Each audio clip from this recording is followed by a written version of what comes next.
To evaluate whether NMN's high cost is justified by unique metabolic advantages or whether it simply takes a roundabout route to NAD, it's essential to trace the pathways these molecules follow in the body. NMN sits downstream of nicotinamide riboside, NR, and nicotinamide, NEM. In the salvage pathway, NMN can be synthesized from NR via NR kinases phosphorylating NR to NMN, and NEM can be converted back to NMN through the salvage loop involving nicotinamide phosphoribosal transferase, NEMPD. From NMN, nicotinamide mononucleotide adenylyl transferases, NATs, catalyze the final, critical step of adding an adenosine moiety to form NAD. This suggests NMN is just one node in a flexible salvage web.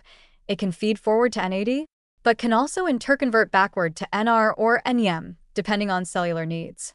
This redundancy helps maintain NAD levels under varying physiological conditions, but also highlights that NMN is neither essential nor exclusive as a precursor. It is one of several interchangeable options. Moreover, recent studies show that NMN often must be dephosphorylated extracellularly to NR before it can be transported into most cells, since widespread, efficient NMN-specific transporters, like SLC12A8, are either inconsistently expressed in humans or present only in limited tissues like the small intestine in mice. This means taking NMN may not reliably deliver intact NMN inside cells, and much of it is effectively reduced to NR, or even further to NEM, before re-entering the NAD. Salvage cycle. Compare that with niacin nicotinic acid, which enters the price handler pathway. Niacin is converted by nicotinic acid phosphoribosal transferase, NAPRT, to nicotinic acid mononucleotide, NAD, then to nicotinic acid adenine dinucleotide, NAD, and finally amidated by NAD synthetase, NADS, to NAD. This route is not a salvage loop. It's a distinct de novo-like pathway, and one that bypasses NEM entirely. This difference is important because elevated NEM can inhibit sirtuins and PARPs by acting as a negative feedback regulator, potentially undermining the very benefits people seek from boosting NAD. Niacin's path to NAD avoids this NEM burden until the very end, when NAD turnover naturally produces NEM through sirtuin or PRP activity. When you consider cost, NMN is often sold at $1.13 per gram or more, while plain niacin can be found at under 1 cent per gram. Yet both converge on NAD. NMN directly supplies a salvage intermediate with potential bottlenecks, dephosphorylation, variable transporter expression, while niacin supplies a precursor that flows smoothly through the price handler pathway where NAPRT is active, especially in the liver, a key NAD reservoir for systemic distribution. So, does NMN's complexity justify the price? From a strictly biochemical perspective, the answer is mostly no.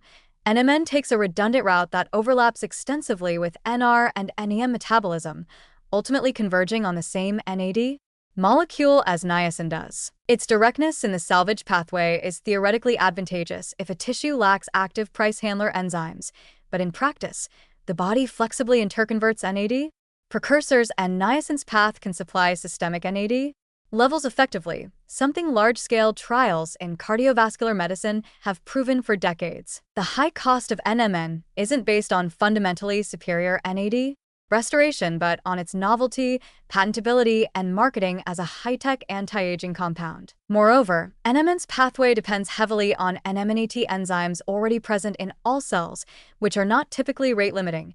The real bottleneck in aging tissues often lies upstream, e.g. NAD precursor availability, or downstream, excessive NAD consumption by overactive PARPs or CD38, not at the NMN to NAD step itself. NMN supplementation simply drops more substrate into a cycle whose true regulatory points lie elsewhere. Therefore, NMN is best viewed not as a dramatically superior or essential NAD precursor, but as an alternative entry point, one that is often far more expensive than its simpler cousin niacin, without clear evidence of proportional benefit. The elegance of niacin's direct route via the price handler pathway, combined with its established cardiovascular benefits and affordability, highlights a powerful but undervalued option for systemic NAD support. NMN's marketing as a unique solution often masks the reality of overlapping, redundant pathways converging on the same end molecule, NAD.